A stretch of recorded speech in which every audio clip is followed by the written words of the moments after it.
মুসা আলাইহিস সালামের জামানায় দীর্ঘদিন অনাবৃষ্টি হয়ে আছে। একটা জঙ্গলে বৃষ্টি হয় না, বৃষ্টি নাই। হযরত মুসা আলাইহিস সালাম একটা বাগানের মধ্যে, বনের মধ্যে মাঝে মাঝে আল্লাহর সাথে তুর পাহাড়ে সাক্ষাৎ করতে যেতেন। বনের পশুরা মনে করলো দীর্ঘদিন আমাদের বনের মধ্যে কোনো বৃষ্টি নাই, এরকম যদি দীর্ঘদিন চলতে থাকে আমরা তো সবাই অনাবৃষ্টিতে মারা যাব। পানি যখন শুকিয়ে যাবে আমাদের অবস্থা কি হবে? সামান্য একটু পানি আছে, সেই পানি দিয়েই তাদের জীবন পরিচালনা করে। পশুরা সিদ্ধান্ত নিল, জামানার নবী মুসা আলাইহিস সালাম এই রাস্তা দিয়ে প্রতিদিন প্রায় আল্লাহর সাথে সাক্ষাতের জন্য যান। আমরা একটু নবীর কাছে দরখাস্ত করব, আমরা একটু নবীর কাছে জানতে চাবো। আল্লাহ রাব্বুল আলামিনের সঙ্গে যখন কথা বলবেন, মুসা আলাইহিস সালাম আল্লাহর কাছ থেকে একটু জেনে দিবেন যে আল্লাহ এই বনে দীর্ঘদিন বৃষ্টি হয় না, তুমি কবে বৃষ্টি দিবা? মুসা আলাইহিস সালাম রওনা দিয়েছেন। বনের পশুরা সালাম দিয়ে মুসা আলাইহিস সালামকে খবরটা পাঠিয়ে দিয়েছেন। মুসা আলাইহিস সালাম আল্লাহ রাব্বুল আলামিনের সাথে সাক্ষাতের একটি পর্যায়ে বললেন, আল্লাহ, আমি যখন আসতেছিলাম তোমার সৃষ্টি, তোমার কিছু সৃষ্টি আমার কাছে বলে দিয়েছে তোমার কাছ থেকে একটা নিউজ নেওয়ার জন্য। ও আল্লাহ রাব্বুল আলামিন, তুমি ওই জঙ্গলে বৃষ্টি দিবা কি দিবা না, এই সিদ্ধান্তটা তারা জানতে চেয়েছে। আল্লাহ রাব্বুল আলামিনের সাথে কথোপকথনের এক পর্যায়ে আল্লাহকে যখন বলেছেন, আল্লাহ রাব্বুল আলামিন বলতেছেন, মুসা, বৃষ্টি হবে, আমার এই জমিনে আমি বৃষ্টি দেব, এটা লিপিবদ্ধ আছে, কিন্তু 70 বছরের আগে না। কত বছর? মুসা আলাইহিস সালাম বলতেছেন যে আল্লাহ 70 বছর পরে বৃষ্টি দিবা, এই নিউজ কি বলা যায়? ওরা কি 70 বছর কেউ বাঁচবে বলেন? মুসা আলাইহিস সালাম মনটা কাজু বাজু করে রওনা দিয়েছেন। মনে মনে ভাবতেছেন যেন ওরা যেন রাস্তায় না থাকে, তো ওরা তো অপেক্ষায় আছে, তো নবী কখন যাইবে। মুসা আলাইহিস সালাম যখন কাছাকাছি এসে গেছেন, বনের পশুরা সালাম দিয়ে বলছেন, জামানার নবী, আল্লাহ রাব্বুল আলামিন আমাদের জন্য কি সিদ্ধান্ত দিয়েছেন? মুসা আলাইহিস সালাম আর কথা বলে না, কি বলবে? মুসা আলাইহিস সালাম বলতেছে, বলেন নবী, আপনি বলেন, আল্লাহ যেটাই বলেছে সেটাই বলেন। মুসা আলাইহিস সালাম বলেন, ও বনের পশুরা, আল্লাহ রাব্বুল আলামিন আমার কাছে মেসেজ পাঠিয়ে দিয়েছেন, আমাকে বলেছেন, মুসা, তুমি যে তাদেরকে জানিয়ে দাও আমি আল্লাহ রাব্বুল আলামিন তাদেরকে বৃষ্টি দিব। আমার কালামে লেখা আছে তাদের জন্য বৃষ্টি হবে, কিন্তু 70 বছরের আগে না। কত বছর? বনের পশুরা যখন এই সংবাদ শুনেছে, সবাই একত্রিত হয়ে চিৎকার করে বলে উঠেছেন, আলহামদুলিল্লাহ। আর একটু জোর হবে না? আর একটু। মুসা আলাইহিস সালাম বলেছে, এই আল্লাহ বৃষ্টি দেবে 70 বছর পর, তোরা এত খুশি কাণ্ডে? তোরা কি 70 বছরকে জীবিত থাকবি? তোর তো ফুলা পন্টন কেউ থাকবে না, তো দুনিয়া পরিষ্কার হয়ে যাবে পানি না খেয়ে। তা তুই এত খুশি কেন তোমরা? বনের পশুরা বলতেছেন, জামানার নবী, আল্লাহ রাব্বুল আলামিন যদি সিদ্ধান্ত দিয়ে দিতেন, যদি বলে দিতেন, ও মুসা, তুমি তাদেরকে শুনিয়ে দাও আমি আল্লাহ রাব্বুল আলামিন কিয়ামতের আগে কোনোদিন বৃষ্টি দেব না। নবী, আপনি বলুন, আমার বা আপনার কারু কি ক্ষমতা ছিল বৃষ্টি নামানোর? মুসা আলাইহিস সালাম বলে যে তা তো না। ঠিক আছে, মুসা আলাইহিস সালাম বাড়ির দিকে রওনা দিয়েছেন। যখন বাড়ির দিকে রওনা দিয়েছেন, বাড়ির কাছাকাছি চলে গিয়েছেন, মুসা আলাইহিস সালাম উত্তর গগনে তাকিয়ে দেখেন কালো মেঘ জমা হয়ে গিয়েছে। মুসা আলাইহিস সালাম যখন ঘরের মধ্যে উঠবেন, ঘরে উঠতে না উঠতেই বৃষ্টি এসে মুসা আলাইহিস সালামকে ভিজিয়ে দিয়েছেন। সুবহানাল্লাহ। মুসা আলাইহিস সালাম ফিরে দাঁড়ায় বলতেছেন যে আল্লাহ, তুমি বললে 70 বছরের আগে বৃষ্টি হবে না, আর আমি ঘরে উঠতে পারলাম না, তুমি তার আগে ভিজাই দিলে, ঘটনাটা কি?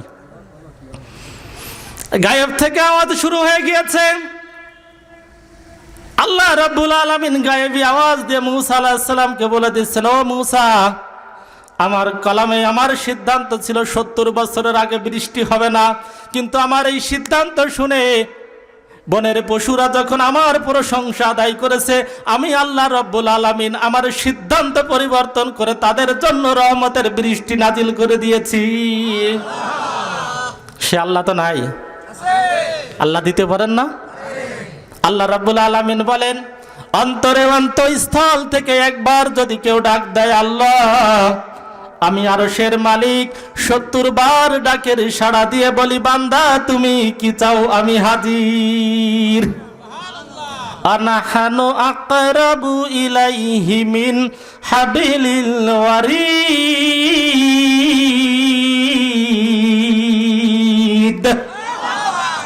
আল্লাহ বলে, বান্দা তুমি আমাকে ডাক দিয়ে দেখো, তুমি বান্দার ডাক দিতে দেরি আছে, কিন্তু আমি আল্লাহ রব্বুল আলামিনের রহমত তোমার ডাকে সাড়া দিতে দেরি করে না। তাহলে আল্লাহর প্রশংসা আদায় করতে হবে কম না বেশি? প্রশংসা ছেড়ে দিলেই আমার লস, করলেই লাভ কার? আমার। প্রিয় বন্ধুগণ আমার, আমি এদিকে আর যাইব না। আল্লাহর প্রশংসা কেন আদায় করতে হবে কথাটা বলতে যে ভূমিকাটা বড় হয়ে গিয়েছে। যে অবস্থায় থাকি, যেখানেই থাকি, মাঠে থাকি, হাটে থাকি, বাজারে থাকি, খেলার মাঠে থাকি, যেখানেই থাকবো প্রশংসা হবে কার? বাজার করার সময় প্রশংসা কার? খেলাধুলার সময় প্রশংসা কার? টিভি দেখার সময় প্রশংসা কার? বউ পিটানোর সময় প্রশংসা কার? আছে না বউ পিটানো আল্লাহর ওলি? মাঠে কাজ করে এসে বাড়ি এসে যদি একটু উল্টো পাল্টা দেখে একেবারে আইলে নদীতে ঝেড়ে দেয়, এরকম আছে না আল্লাহর ওলি? স্ত্রীকে মারপিট করা যাবে? আল্লাহ রসুলকে মেরেছিলেন? স্ত্রী তো রহমত, তো ঘরের রানী, যার সাথে সংসার করেন, যার সাথে জীবনের সব কিছু বিনিময় করেন, সেই মানুষটাকে যদি মারপিট করেন, রহমত কি থাকবে না চলে যাবে?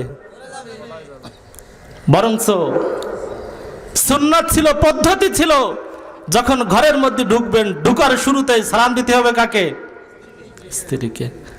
সন্তানকে আপনি সালাম দিবেন, সন্তান আপনাকে সালাম দিবে, স্ত্রী আপনাকে সালাম দিবে, স্ত্রীকে আপনি সালাম দিবেন, পিতামাতাকে সালাম দিবেন, পিতামাতা আপনাকে সালাম দিবেন।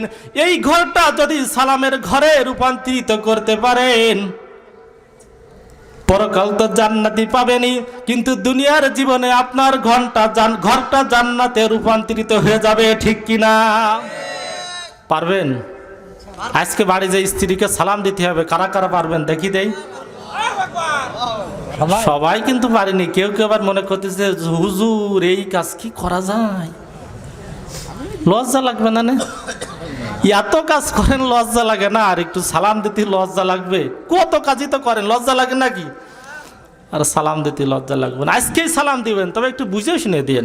একেবারে যাই দরজায় যাই যদি ঝেড়িয়ে ছেলে দেন যে আসসালামু আলাইকুম, কবে না কোন জায়গার মুরিদ আসলো আমার বাড়ি, একটু বুঝে শুনে দিন যে সালাম দেয়া কি সুন্নাত। সালাম দিলেই আপনার ঘরে রহমত থাকবে। আজকে সালামের প্রচলন নাই, কোরআনের শিক্ষা নাই, যার জন্য আমাদের ঘরগুলো জাহান্নাম হয়ে গিয়েছে, ঠিক কিনা? এমন একটি সময় ছিল যে আমাদের মুরব্বীরা যারা দেখছেন যে প্রত্যেকটা বাড়ি থেকে মুরব্বীরা ফজরের নামাজের পরে কোরআন তেলাওয়াত করতো না? গুনগুন গুনগুন করে কোরআনের আওয়াজ আসতো।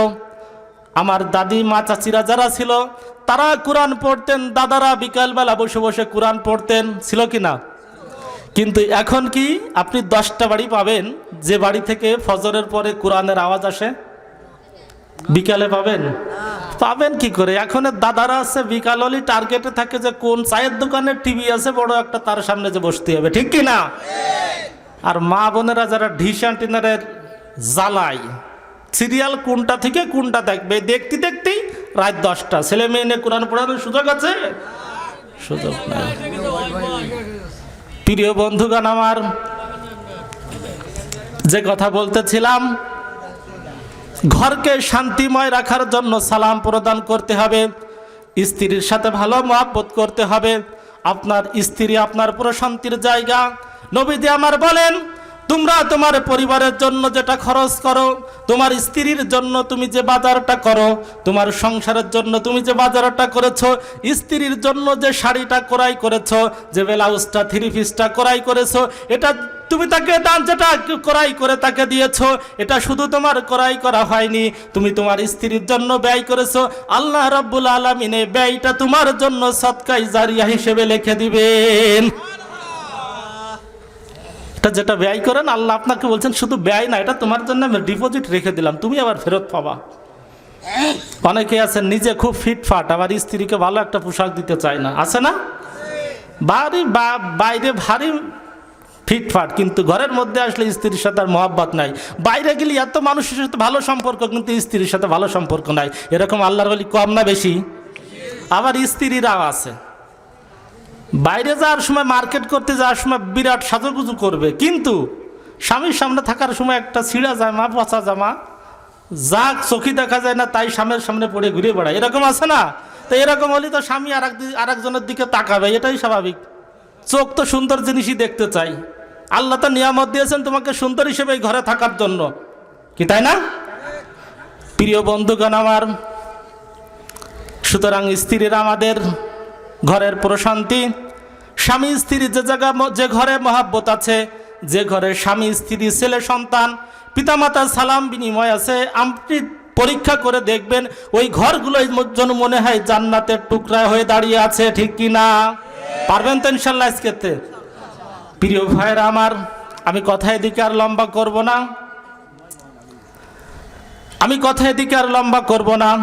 আমি যে আয়াতটা তেলাওয়াত করেছি কুরআনুল কারীম সূরাতুল বাকারা, কোন সূরা? সূরাতুল বাকারা।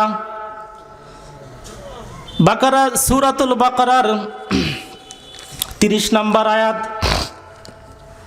আল্লাহ রাব্বুল আলামিন বলেছেন, وَإِذْ قَالَ رَبُّكَ لِلْمَلَائِكَةِ إِنِّي جَاعِلٌ فِي الْأَرْضِ خَلِيفَةً। ও আমার বান্দারা, আর এরকম একটা অ্যাসেম্বলি ডেকেছিলেন, এরকম না মানে বুঝাচ্ছে, এরকম একটা মিটিং অ্যাসেম্বলি ডেকেছিলেন। সেই অ্যাসেম্বলিতে ছিল ফেরেশতারা। ফেরেশতাদেরকে ডাক দিয়ে বললেন, ও আমার ফেরেশতারা, ওয়াইজ ক্বালা রাব্বুকা লিল মালাইকাতি ইন্নী জাইলুন ফিল আরদি খলিফা, আমি আমার জমিনে খলিফা সৃষ্টি করতে চাই। খলিফা শব্দের অর্থ প্রতিনিধি। খলিফা শব্দের অর্থ কি? প্রতিনিধি। ইনসান মানে মানুষ। আল্লাহ যখন ফেরেশতাদেরকে ডাক দিয়ে বললেন, তো আমার ফেরেশতারা তোমরা শুনে রাখো, আমি আমার জমিনে প্রতিনিধি সৃষ্টি করতে চাই। তাহলে প্রতিনিধি মানে কি বলেছি? খলিফা। বিভিন্ন পীরের খলিফা থাকে, থাকে না? চরমনা হুজুরের খলিফা, আটরশি হুজুরের খলিফা, ফুরফুরা হুজুরের খলিফা। তাদের কাজ কি? ওই খলিফার যে সবক দিয়ে দিবেন, ওই সবকটা বাস্তবায়ন করার জন্য তারা ময়দানে কাজ করবে, তাই তো? যিনি যে কাজটা দিবেন, ওই কাজটা করার জন্য যাকে প্রতিনিধি করা হয়, উনি হচ্ছে ওই পীর সাহেবের খলিফা।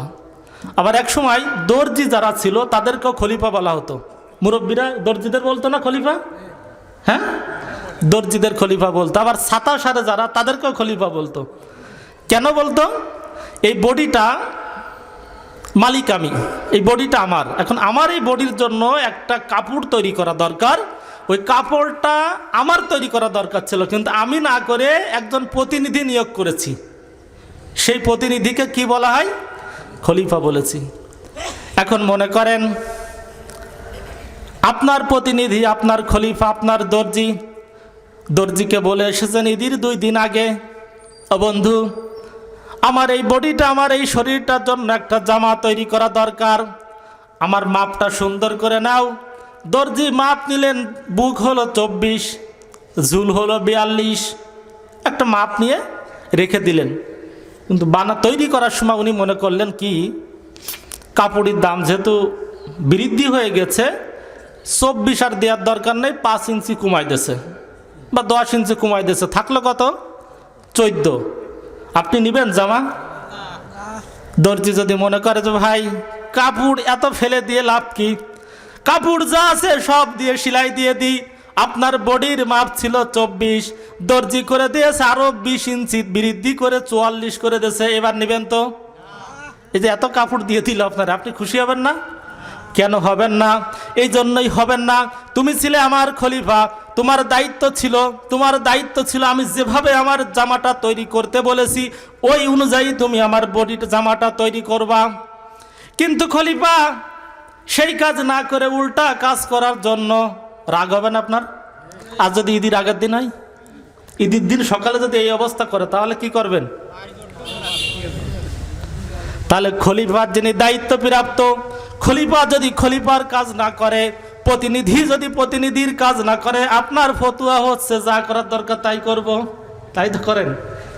আল্লাহ রাব্বুল আলামিন আমাদেরকে এই জমিনে খলিফা সৃষ্টি করেছেন, খলিফা সৃষ্টি করে আমাদেরকে বলেছেন আলা লাহুল খলকু ওয়াল আমরু, সৃষ্টি করেছি আমি, আইন চলবে কার? ইনিল হুকমু ইল্লা লিল্লাহ, আমার জমিনে আমি আল্লাহ রাব্বুল আলামিনের হুকুম ছাড়া আর কারোর হুকুম চলবে না, ঠিক কি না?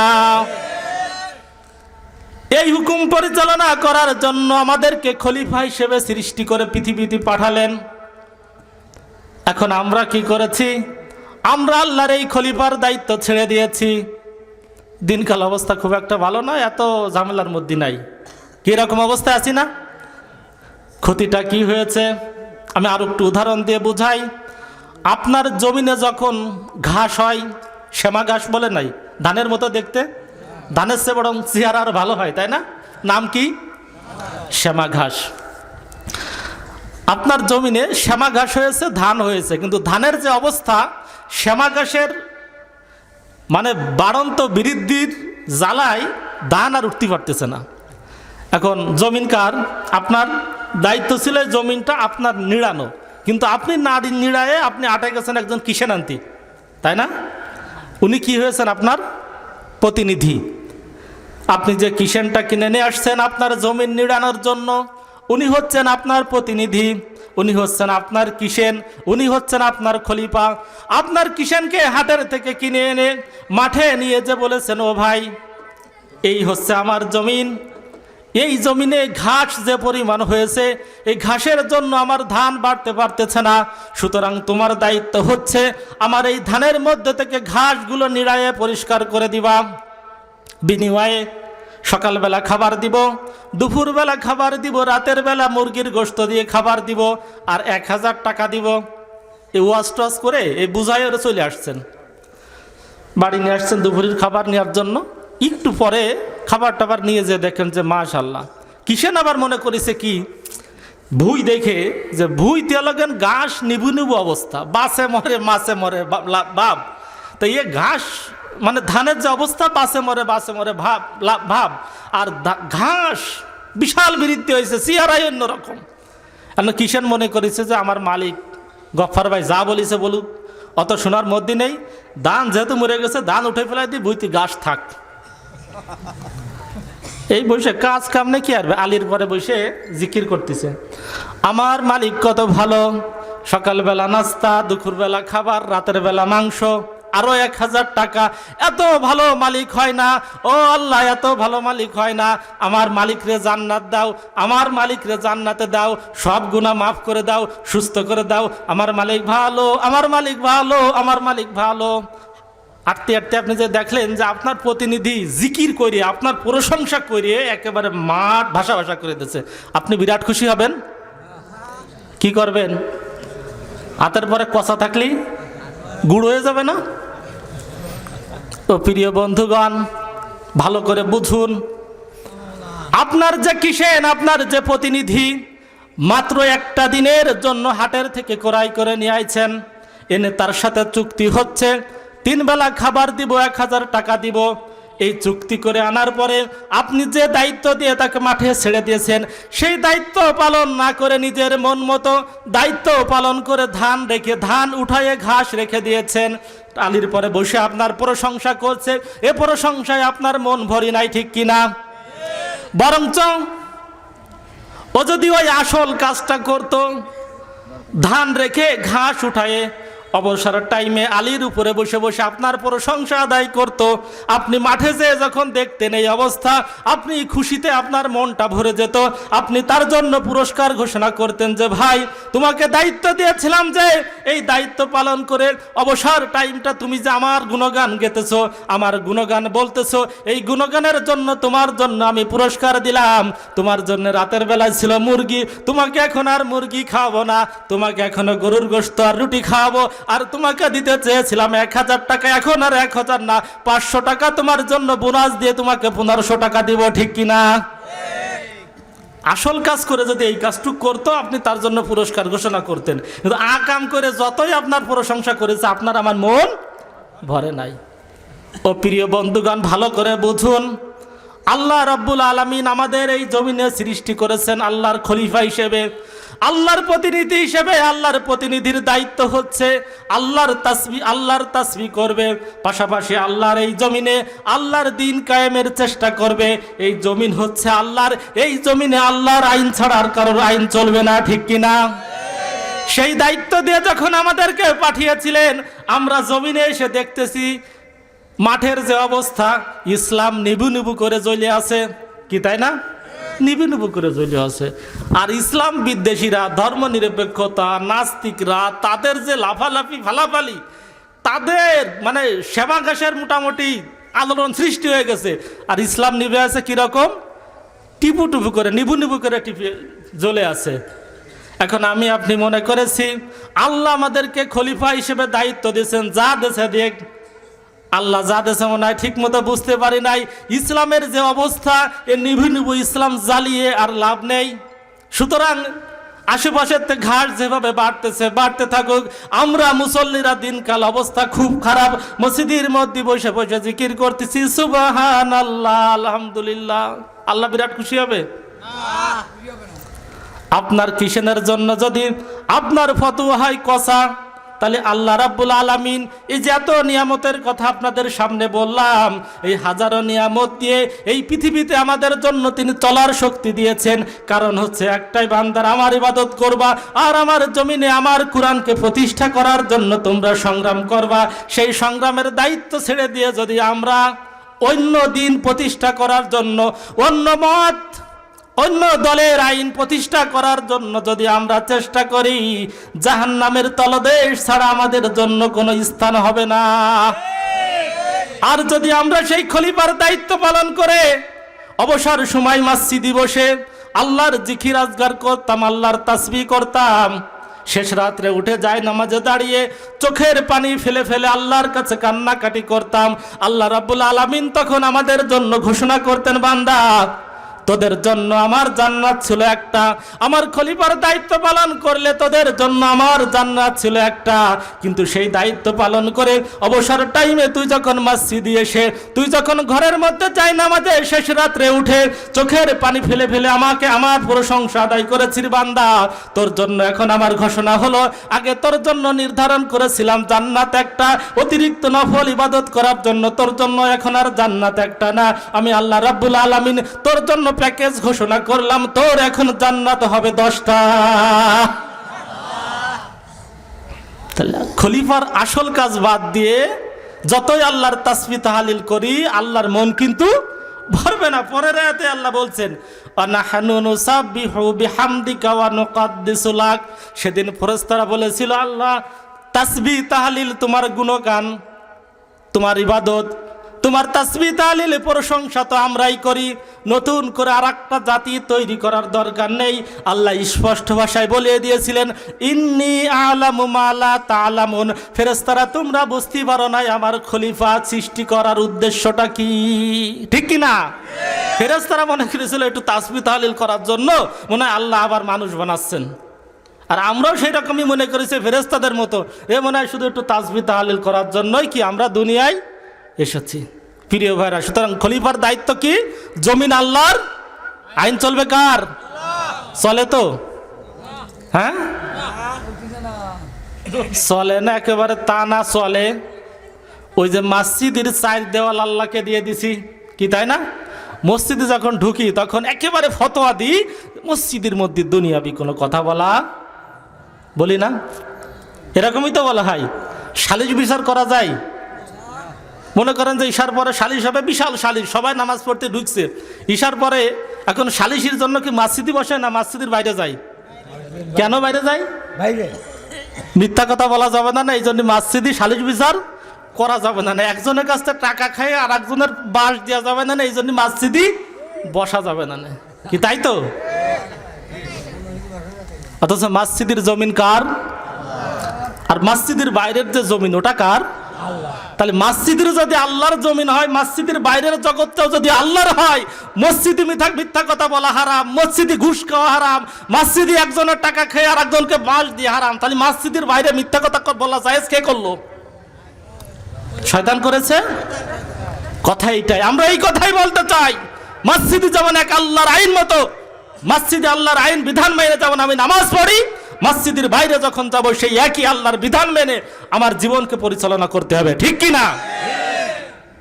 যদি না করি, আল্লাহ রাব্বুল আলামিনের ফতোয়া আমার না। আল্লাহ রাব্বুল আলামিন বলছেন, ওমাল্লাম ইয়াহকুম বিমা আনসালাল্লাহু ফাউলাইকা হুমুল কাফিরুন ফাউলাইকা হুমুল ফাসিকুন ফাউলাইকা হুমুজ জালিমুন।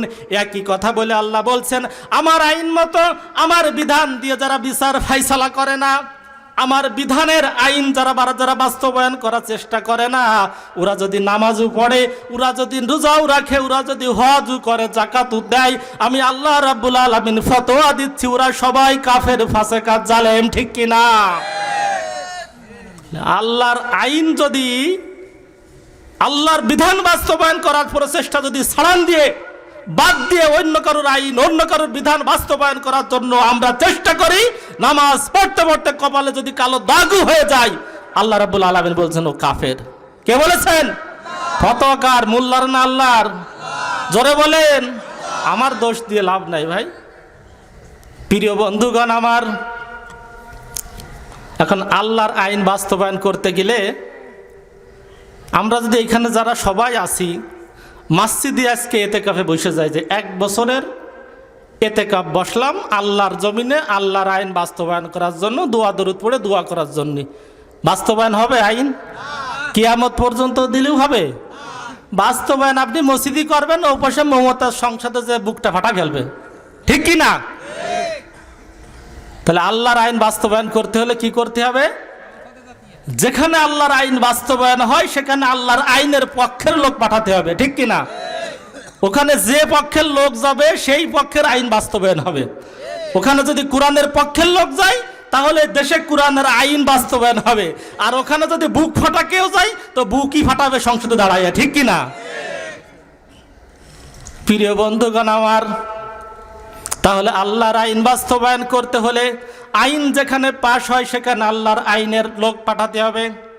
আল্লাহর আইন বাস্তবায়ন না থাকলে, দিন কায়েম না থাকলে ইসলাম পরিপূর্ণ পালন করা যায় না। বিশ্বাস করেন? একটু দেখাই দিই। ইসলামের মূল স্তম্ভ কয়টি? কালেমা, নামাজ, রোজা, হজ, যাকাত। এ সিরিয়ালও ভেজাল আছে, পরে বলছি। তাহলে 1 নম্বর শর্ত হচ্ছে কালেমা। আল্লাহর জমিনে আল্লাহর আইন যদি বাস্তবায়ন না থাকে, ইকামতে দিন যদি কায়েম না থাকে, কোরআনের শাসন যদি না থাকে, কালেমাও ঠিক মতো পড়া যায় না। কথা আমার না? আল্লাহ বলছেন, ফামান ইয়াকফুরু বিত্তাগুতি ওয়া ইউমিন বিল্লাহি ফাকাদ ইসতামসাকা বিল উরওয়াতিল উসকা। উনসা ফামান ইয়াকফুর বিত্তাগুত ওয়া ইউমিন বিল্লাহ। ও আমার বান্দারা শুনে রাখো, ঈমান আনার আগে তাগুতকেও অস্বীকার করো। কাকে? তাগুত অস্বীকার না করলে, কালেমা পড়লে ওই কালেমা আল্লাহ গ্রহণ করেন না। এখন তাগুতটা কি সেটাও আমাদের জানা দরকার। তাগুত হচ্ছে সেই শক্তি, যে শক্তি ইসলামকে পরিপূর্ণ পালন করে না, অন্য কেউ পালন করতে দেয় না, বাধা দেয়, সেই হচ্ছে তাগুত, ঠিক কিনা? আমাদের দেশে তো তাগুত নাই, কম না বেশি? বলতে ভয় লাগে, জোরে বলেন। আর ভয় পায় না। তাহলে একটা বললাম, যদি এরকম ধরি সবগুলোই হবে, দেখবেন সবখানে ভেজাল। আমাদের বাংলাদেশের মুসলমানেরা তাগুত বগলের নিচে রাখে কালেমা পড়ে। মসজিদের মধ্যে বলে ইয়াকা নাবুদু ওয়া ইয়াকা নাস্তাইন, আল্লাহ তোমার কাছে ছাড়া পৃথিবীর কারুর কাছে সাহায্য চায় না। মসজিদ থেকে বের হয়ে আসেই দুনিয়াবি কোনো শক্তিশালীর কাছে ক্ষমতাধর ব্যক্তিরা এসে বলে ভাই আমার একটু বাঁচান, বলে না?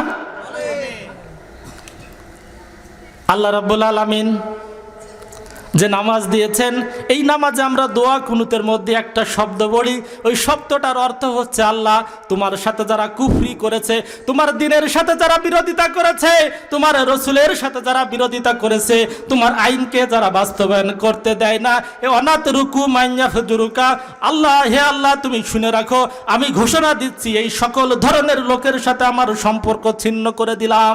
কোথায় পড়ি? নামাজে পড়ি, দোয়ায় কুনুতে পড়ি। আর নামাজ পড়ে এসেই যারা আল্লাহর সাথে দুশ্মনী করে, আল্লাহর দ্বীনের সাথে দুশ্মনী করে, আল্লাহর আর এই জমিনের আলেমদের সাথে দুশ্মনী করে, তাদের সাথে সম্পর্ক তৈরি করে, ঠিক কিনা? তাহলে কালেমা হবে না যদি তাগুতকে অস্বীকার না করেন, কোনোদিনও হবে না। 2 নাম্বার কি বলেছিলাম? নামাজ। নামাজ কি নফল না? আমাদের দেশে কি নামাজ নফল হিসেবে আছে না ফরজ হিসেবে আছে? রাষ্ট্র হিসেবে নফলও নাই, মুস্তাহাব, পড়লি পড়েন, না পড়লে না পড়েন।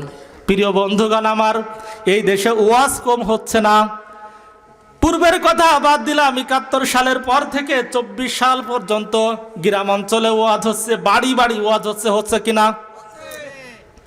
তাবলিগ জামাতের ভাইয়েরা নিজের পকেটের টাকা খরচ করে মানুষের বাড়ি বাড়ি যেয়ে আল্লাহর দ্বীনের দাওয়াত দিচ্ছে, ঠিক কিনা? ভালো কাজ করেন, আলহামদুলিল্লাহ। তারপরও দেখবেন এই তাবলিগ জামাতের ভাইরা অনেক দূর থেকে এসেছে, এই মানুষকে গ্রামে গ্রামে আসরের নামাজ পড়ে দাওয়াত দিবে। একটা চায়ের দোকানে হয়তো দাওয়াতে গেছে, ওই দোকানের যদি ওরা দেখে যে তাবলিগ জামাতের ভাইরা আসতেছে, তার রাস্তা খোঁজে যে কোন পাশে বেরোয় দৌড় দেবো। দরজা খোলা থাকলে ওরা আসার আগেই ওই পাশে কেটে পড়ে, আসে না এরকম? তাবলিগ জামাতের ভাইরা ওয়াজ করতেছেন, বিভিন্ন আন্দোলনের ভাইরা নামাজের জন্য ওয়াজ করতেছেন, কিন্তু দিন দিন নামাজি বাড়তেছে না কমতেছে? এইখানে যে অবস্থা, এইখানে যে লোক আছে, এর থেকে বাজারে লোক কম না বেশি? আজান দিলে মসজিদে যে কয়জন লোক যায় তার থেকে চায়ের দোকানে আরো বেশি লোক থাকে না? এত ওয়াজ করেও নামাজি তৈরি করা যাচ্ছে না। বরং আপনার সন্তানকেও আপনি নামাজের দিকে তাগাদা দিতে পারতেছেন না। একটা বয়সে যাওয়ার পরে, 18 বছর পূর্ণ হওয়ার পরে যদি আপনি তাকে নামাজের ব্যাপারে চাপাচাপি করেন, ও যদি ইচ্ছা করে আপনার বিরুদ্ধে মামলা দিতে পারে যে বাবা হস্তক্ষেপ করেছে, মামলা দিতে পারে। ছেলের মামলায় আপনার জেলেও যেতে হতে পারে। কিন্তু যেখানে আইন পাশ হয়, ওই আইনের স্থান থেকে যদি আগামীকাল ঘোষণা হয়ে যায় ফজরের নামাজ যে জামাত তরক করবে, জামাতে আসবে না, তার জন্য 3 দিনের জেল হবে। কয়জন বেনামাজি পাওয়া যাবে? স্ত্রী শেষ রাত্রে উঠে পানি ঢালবে, অকর্মীর বাবা ওঠো, মসজিদে যাও, না সকালবেলায় লাল দালানের ভাত খাওয়া লাগবে না, ঠিক কি না? একটা কথা এক জায়গার থেকে যদি আইন একটা কথা বলে দেওয়া হয়, এত ওয়াজ করা লাগবে না, এক আইনে সব মানুষ নামাজি হয়ে যাবে, ঠিক কি না? পর্দার ওয়াজ এত করি, দিন দিন বেপর্দার লোকই বাড়তেছে, বরঞ্চ বেহায়াপনা এগুলো আরো বাড়তেছে, তাই না? রোজার সময় মার্কেট করতে গিয়েছেন, কোন রোজাদার ব্যক্তি কি বুকে হাত দিয়ে বলতে পারবে মার্কেট করতে যেয়ে পরিপূর্ণ রোজা নিয়ে বাড়ি ফিরতে ফিরেছি? এরকম কোন আল্লাহর ওলি পাওয়া যাবে? রোজা ওইখানে শেষ হয়ে যাবে। গত রমজানে আমাদের এক মুক্তিযোদ্ধার এক ভালো তাজা মোটা, শরীর স্বাস্থ্য ভালো, ওই মার্কেটে ঢুকছে এক মহিলা, ওনার সাথে সে ভালো ঠেলা লাগে পড়ে গেছে, উঠে বলতেছে এই বিটাকের জ্বালা একটু মার্কেট করতে আসার কায়দা নাই। পুরুষের মার্কেট বিটাকের জ্বালায় মহিলারা আসতে পারতেছে না। অথচ ইসলামী রাষ্ট্র যদি থাকতো, মহিলাদের জন্য আলাদা মার্কেট থাকতো, সেখানে মহিলারাই বাজার করতো, মহিলারাই বিক্রিত হতো, আবার পুরুষের জন্য আলাদা বাজার হতো, পুরুষ মহিলার পর্দা লঙ্ঘন হওয়ার কোনো সুযোগ ছিল না। তাহলে নামাজ গেল, রোজা গেল, জাকাতের অবস্থা তো আরো করুন। জাকাতকে আমাদের দেশে ফরজ না নফল হিসেবে আছে? নফল হিসেবে আছে। যাও বা কয়েকজন জাকাত দেয়, ওই পচা শাড়ি, 150 টাকার শাড়ি, 200 টাকার শাড়ি, দোকানে যে বলে জাকাতের শাড়ি লাগবে, তাই না? ওই আইনে গরিব মানুষকে দেয়, বেচারা কি করবে? ওই গরিব ওই পচা শাড়ি 8 খান 10 খান পাইছে, বিক্রিও করা যায় না। দোকানদারের কাছ থেকে ওরা কিনেছে 200 টাকা, আবার এরা যখন বিক্রি করতে যায় দেয় হচ্ছে 100 টাকা, তাও দেয় না। তাহলে কি গরিব রে আরো গরিব বানালাম, তাই না? আমি বুঝি না। আল্লাহ জাকাত দিয়েছেন, ওয়াকিমুস সালাত ওয়া আতাজ যাকাত। যত জায়গায় নামাজের কথা বলেছেন, প্রায় সকল জায়গায় জাকাতের কথা বলেছেন। নামাজের প্রতি মানুষ এত গুরুত্ব দেয়, কিন্তু জাকাতের প্রতি কিন্তু মানুষ সেই পরিমাণ গুরুত্ব দেয় না। আচ্ছা, জাকাতের যে শাড়ি, যে লুঙ্গিটা, ওই যে জাকাতের যে সম্পদ, ওইটার মালিক কি যিনি দিচ্ছে উনি, না যাকে দেওয়া হচ্ছে উনি?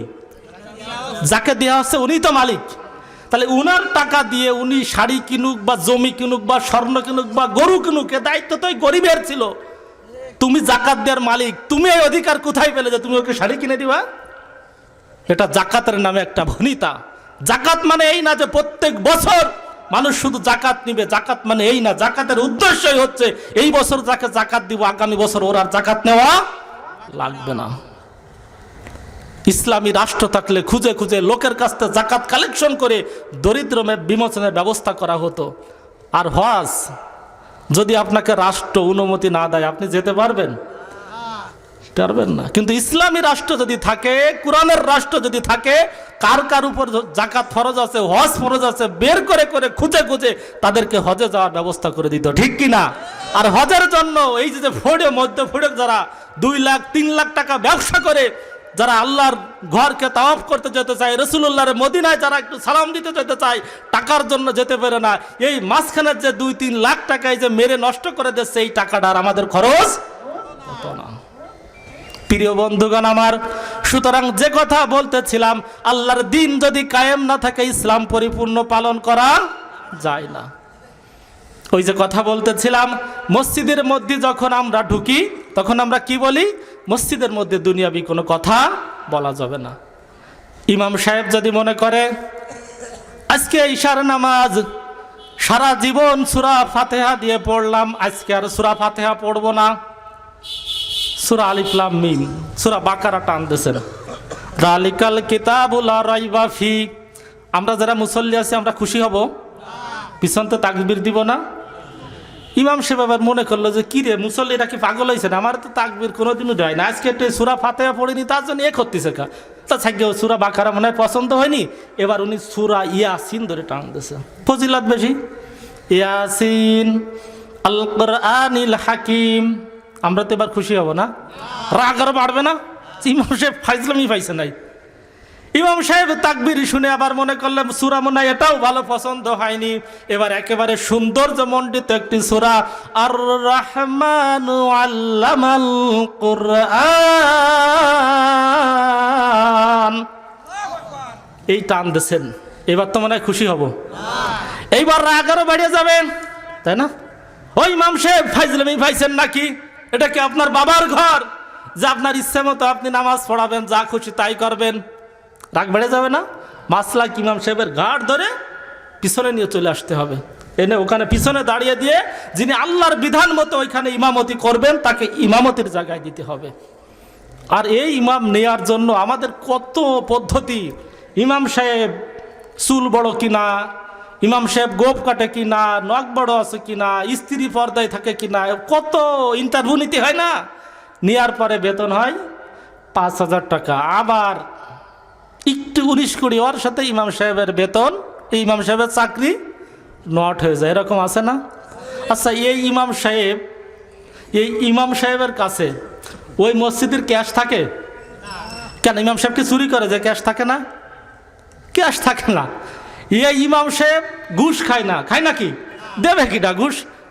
ঘুষ খাওয়ার জায়গায় নেই, সুদ খায় না, তারপরও ইমামকে এত সুন্দর করে দেখে ওখানে ইমামতি দিতে হয়।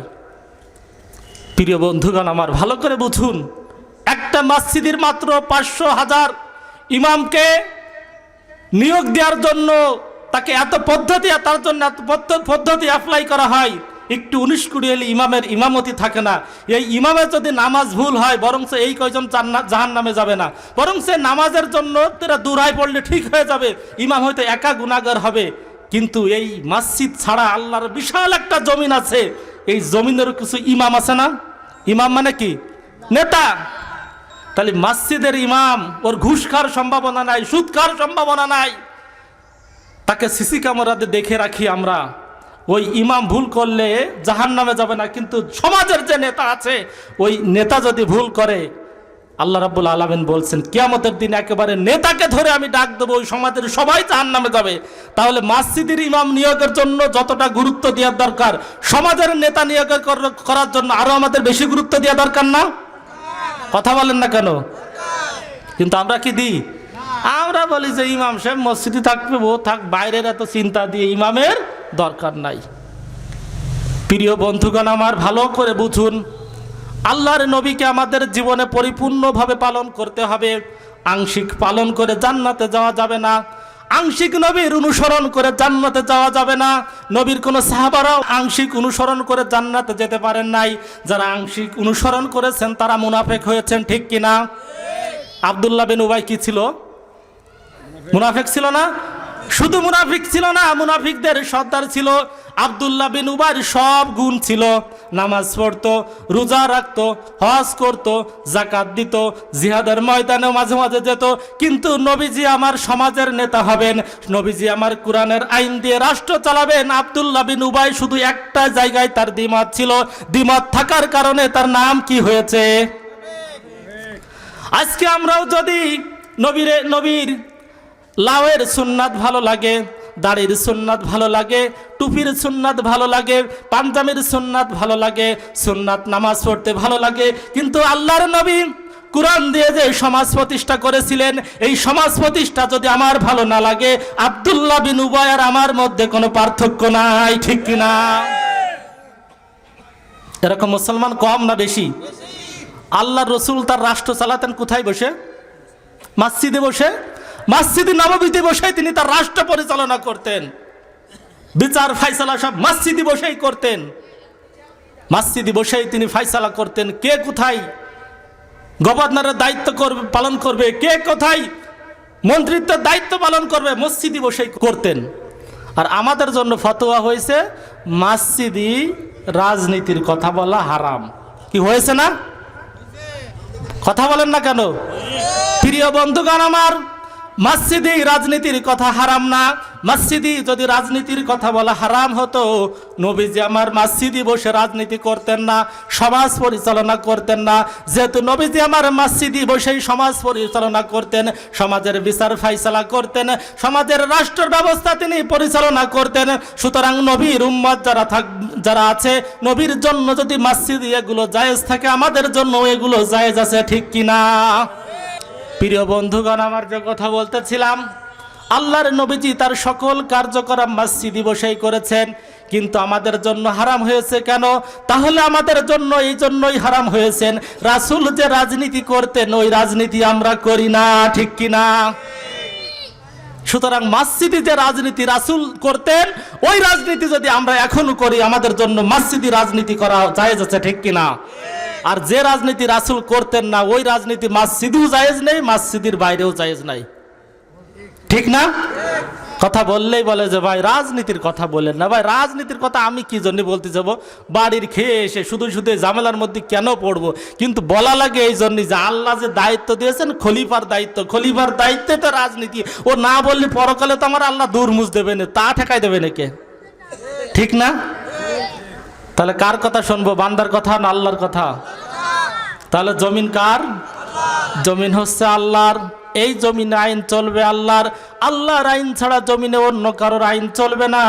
এই আইন বাস্তবায়ন করার জন্য নবীজি আমার তার সাহাবাদেরকে নিয়ে তিনি প্রচেষ্টা করেছেন, সাহাবাদেরকে নিয়ে তিনি সংগ্রাম করেছেন, সাহাবাদেরকে নিয়েই তিনি যুদ্ধের ময়দানে গিয়েছেন। কোনো সাহাবাই পিছনে টান দেননি। দিনকাল অবস্থা যতই খারাপ থাকুক, সাহাবারা কখনো নবীকে ফেলে পালিয়ে যান নাই, ঠিক কিনা? যুদ্ধের ময়দানে, উহুদের যুদ্ধে নবীজি আমার আক্রান্ত হয়ে গেলেন, কাফেরদের দ্বারা আক্রান্ত হয়ে গেলেন। সাহাবারা সবাই দিক বিদিক ছুটাছুটি শুরু করে দিয়েছেন। নবীজি আমার তিনিও চারিদিকে ছোটার জন্য ব্যস্ত হয়ে পড়েছেন। এমন সময় তালহা রাদিয়াল্লাহু তাআলা আনহু নবীজিকে ডাক দিয়ে বলতেছেন, নবীজি আপনি আল্লাহর নবী, আপনি আল্লাহর রসুল, যে যুদ্ধের ময়দান থেকে নবীজি আমার পালিয়ে যাবেন এটা কোনো অবস্থায় মেনে নেওয়া যায় না। এ রসুল, আপনি আপনার জায়গায় দাঁড়িয়ে থাকুন, আমি তালহা দেখতেছি, আপনার নিরাপত্তার ব্যবস্থা আমি করতেছি। নবীজি আমার দাঁড়িয়ে গেলেন। হযরত তালহা রাদিয়াল্লাহু তাআলা আনহু নবীজিকে আমার এত ভালোবাসতেন, এত মহব্বত করতেন, নবীজিকে এত তিনি ভালোবাসতেন, আল্লাহর রসুলকে নিরাপত্তা দেওয়ার জন্য, প্রোটেকশন দেওয়ার জন্য হযরত তালহা রাদিয়াল্লাহু তাআলা আনহু 70টা তীর নিজের বুকে ধারণ করেছিলেন। সুবহানাল্লাহ বলবেন না? চারিদিকে খবর হয়েছে নবীজি আমার শহীদ হয়ে গিয়েছেন। নবীজি আমার যখন শহীদ হয়ে গিয়েছেন, চারপাশে খবর হয়ে গিয়েছেন, সাহাবারা পাগলের মতো ছুটাছুটি করতেছেন। এক মহিলা সে বাড়ির থেকে দৌড়িয়েছেন, শুনেছেন নবীজি আমার পৃথিবী থেকে বিদায় নিয়েছেন, নবীজি আমার শহীদ হয়ে গিয়েছেন। নবীজি মহিলা পাগলের মতো ছুটতে ছুটতে আসতেছেন। কাফেরেরা মহিলাকে বলল, ও মহিলা, তুমি কোথায় পাগলের মতো ছুটতেছ? মহিলা বলে, আমার নবীজি কেমন আছে জানতে চাই। কাফেররা বলে, ও মহিলারা, নবীর জন্য তোমার দৌড়াইয়ে লাভ নাই, কারণ তোমার পিতা হত্যা হয়ে গিয়েছে, তোমার স্বামী হত্যা হয়ে গিয়েছে, তুমি তাদের খবর নাও। মহিলা বলে, ও মক্কার কাফেরেরা, আমার সন্তান শহীদ হয়েছে, না আমার পিতা শহীদ হয়েছে, না আমার স্বামী শহীদ হয়েছে, আমি সেটা শুনতে চাই না। তোমরা আমার কাছে বলো, আমার প্রিয় নবী মুহাম্মদুর রাসূলুল্লাহ কি অবস্থায় আছে? হযরত আবু বকর, ওমর রাদিয়াল্লাহু তাআলা আনহু সবাই পাগলের মতো ছুটাছুটি করতেছেন। নবীজি আমার নিহত হয়ে গিয়েছেন, নবী যদি পৃথিবীতে না থাকে আমাদের জীবন রেখে লাভ কি? হঠাৎ কে যেন ঘোষণা করছে, ও আবু বকর, নবীজি আমার এখনো শহীদ হন নাই, নবীজি আমার জীবিত আছে, তোমরা যে যেখানে আছো সবাই দ্রুত নবীজির দিকে ছুটে চলে যাও। সাহাবারা সবাই ছুটে চলে এসেছে, নবীর সেবা করতেছে। হঠাৎ নবীজি আমার বলতেছে, ও সাহাবারা, আমার তালহার কি অবস্থা? তালহার একটু খবর নাও। তালহাকে তালাশ করতে সবাই বেরিয়ে পড়লো। অদূরেই কিছু দূর দেখে তালহার নিথর দেহটা মাটির সাথে পড়ে আছে। নবীজি আমার নিজে উঠে গেলেন, তালহার শরীরে হাত দিয়ে দেখলেন তালহার শরীরটা এখনো গরম আছে, তার মানে কি এখনো জীবনটা আছে। নবীজি তালহার জন্য দোয়া করলেন, তালহা সুস্থ হয়ে গেল। এই তালহা যখন ময়দানে ঘোরাঘুরি করতেন, আল্লাহর নবী বলেছিলেন, তোমরা পৃথিবীতে যদি কোনো জীবন্ত শহীদকে দেখতে চাও, আমার তালহার চেহারার দিকে তাকিয়ে নাও। প্রিয় বন্ধুগণ আমার, আল্লাহর জমিনে আল্লাহর দ্বীন প্রতিষ্ঠা করার জন্য আমার তালহা 70টা তীর বুকে ধারণ করেছেন। আল্লাহর রসুলের সাহাবা আবু উবাইদা ইবনুল জাররাহ এই যুদ্ধের ময়দানে রাসূলুল্লাহর মাথার মধ্যে যখন হেলমেট ভেঙে ঢুকে চলে গিয়েছিল, কেউ হেলমেট বের করতে পারে না। আবু উবাইদা ইবনুল জাররাহ তিনি বললেন, ও আবু বকর, আমাকে সুযোগ করে দাও, রাসূলের মাথার মধ্যে যে হেলমেটের টুকরাটা আছে আমি তালহা ওটা বের করে দিব। আবু উবাইদা ইবনুল জাররাহ চিন্তা করলেন, রাসূলের মাথার মধ্যে যে হেলমেটটা ঢুকে আছে, এটা যদি আমি হাত দিয়ে বের করতে যাই, আমি হয়তো একটানে বের করতে পারবো না, রাসূল আরো রক্তাক্ত হয়ে যাবেন, রাসূল আরো অসুস্থ হয়ে যাবেন, তাহলে কি করা যায়? আবু উবাইদা ইবনুল জাররাহ সিদ্ধান্ত নিলেন, আমি হাত দিয়ে এটা বের করতে পারবো না।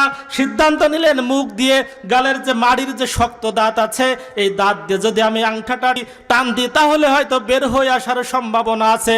আবু উবাইদা ইবনুল জাররাহ মুখের মধ্যে দাঁত দিয়ে কামড় দিয়ে যখন আল্লাহর রাসূলের মাথার মধ্য থেকে হেলমেটটা টান দিয়েছেন, সাহাবারা তাকিয়ে দেখলেন টানের সাথে হেলমেটের টুকরাটা বের হয়ে এসেছে, সাথে সাথে আবু উবাইদা ইবনুল জাররাহর 2টা দাঁত মুখ থেকে পড়ে গিয়েছে। এত ভালোবাসতেন আমার নবীকে। আবু উবাইদা ইবনুল জাররাহ, তালহা, আমির হামজা, ইমাম হুসাইন এবং আল্লাহর রসুল তার দুইটা দান্দার মুবারক উহুদের ময়দানে শহীদ করেছেন। 32টা দাঁত নিয়ে কবরে যেতে পারেন নাই। আল্লাহর জমিনে আল্লাহর দিন কায়েম করার জন্য 32টা দাঁত জমিনে ফেলে রেখেই তার কবরে যাওয়া লেগেছে, ঠিক কিনা? আমরা জান্নাতে যাওয়ার জন্য হাকিমপুরের যোদ্ধা সবাই আর মনে করি জান্নাত আল্লাহ আমাকে না দিলে দেবে কাকে? তাই বলি না, জান্নাত আল্লাহ আমার না দিলে দেবে করে, নামাজ না পড়লি কি ইমান ঠিক আছে? এরকম মুসলমান আছে না? চায়ের দোকানে এরকম মুফতি সাহেবের অভাব নাই। চায়ের দোকানে দেখবেন যে নামাজের টাইম হবে, আসরের টাইম, ঠিক এমন মুহূর্তে যদি আজান দেয়, ওই চায়ের দোকানে যদি দুই একটা ছোট পোলাপান মাদ্রাসার থাকে, তো ওই মুফতি সাহেব ফতোয়া দেয়, এই হুজুর আজান দেশে শুনতে যাও না, মসজিদে যাও নামাজ পড়তে যাও, বলে না? ওই বাচ্চাটার জন্য আছে নামাজ ফরজ, আর ওইটা বুড়ো সে দাঁড়িয়ে নিয়ে টিভির সামনে বসে আছে, ওর জন্য নামাজ জন্য ফরজ হয়নি, ঠিক কি না? শয়তানি মার্কা লোকজন। প্রিয় ভাইয়েরা আমার, আল্লাহর জান্নাতে যাওয়ার জন্য সবার জন্য পদ্ধতি এক। আহাসিবান নাস আন ইউতরাকু আন ইয়াকুলু আমান্না ওয়া হুম লা ইফতানুন আম হাসিবতুম আন তাদখুলুল জান্নাত ওয়ালাম্মা ইয়ালামিল্লাহুল লাযিনা জাহাদু মিনকুম ওয়া ইয়ালামাস সাবিরিন। আল্লাহ রাব্বুল আলামিন বলেছেন পরীক্ষা ছাড়া কাউকে জান্নাত দিব না। কি ছাড়া?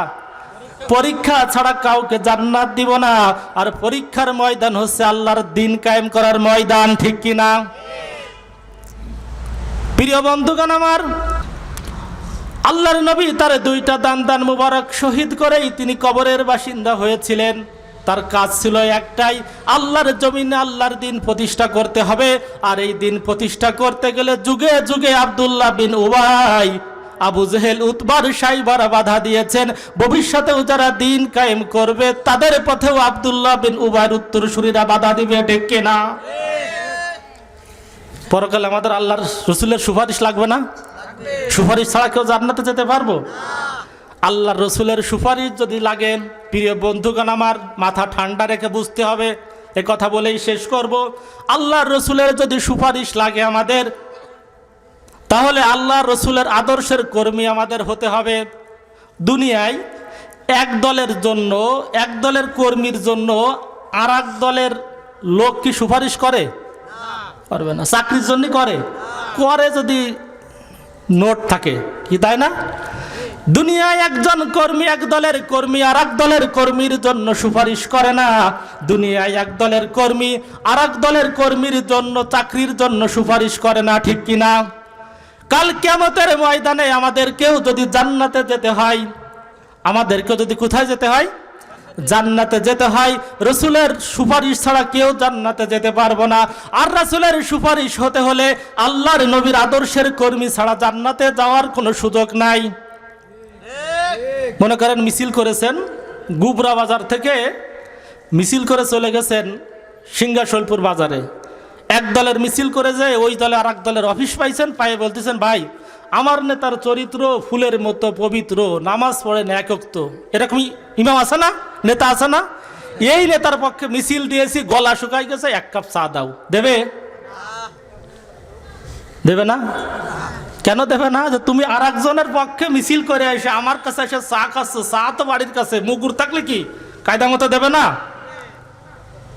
প্রিয় বন্ধুগণ আমার, দুনিয়ার জমিনে এক দলের স্লোগান দিয়ে আর এক দলের অফিসে যে চা খাওয়া যায় না, আর একজনের সুপারিশ পাওয়া যায় না। সুতরাং কাল কিয়ামতের ময়দানে যদি রসুলের সুপারিশ লাগে, তাহলে অন্য নেতার স্লোগান দিয়ে রসুলের সুপারিশ পাওয়া যাবে না।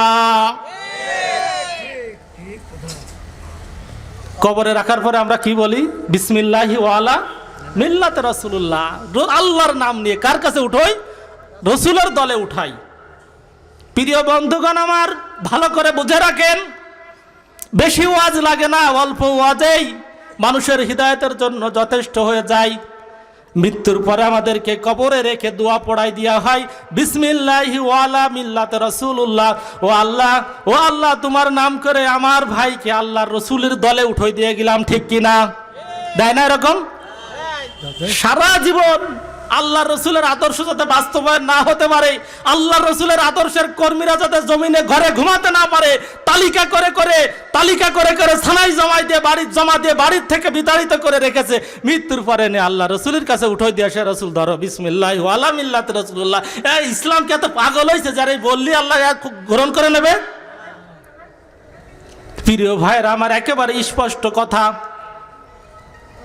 মৃত্যুর পরে আপনার জানাজার পরে যদি কাবা শরীফের ইমাম, সারা পৃথিবীর সকল ইমাম, সকল আলেমরা আপনার জন্য দোয়া করে, বিসমিল্লাহি ওয়ালা মিল্লাত রাসূলুল্লাহ পড়ে, সবাই দোয়া করে, কিন্তু আপনার আদর্শ যদি আল্লাহ রসুলের আদর্শের সাথে মিল না থাকে, পৃথিবীর সকল আলেম একত্রিত হয়ে দোয়া করলেও রাসূল আপনাকে কোলে তুলে নেবেন না।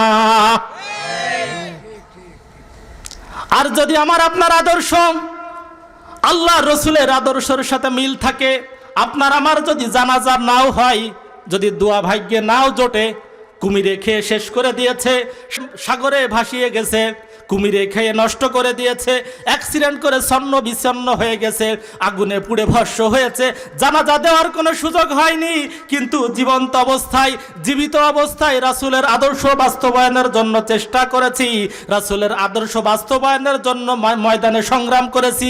মৃত্যুর পরে পৃথিবীর কেউ যদি দোয়া নাও করে, আল্লাহর নবী মৃত্যুর সাথে সাথে কোলে তুলে নেবেন, ঠিক কিনা?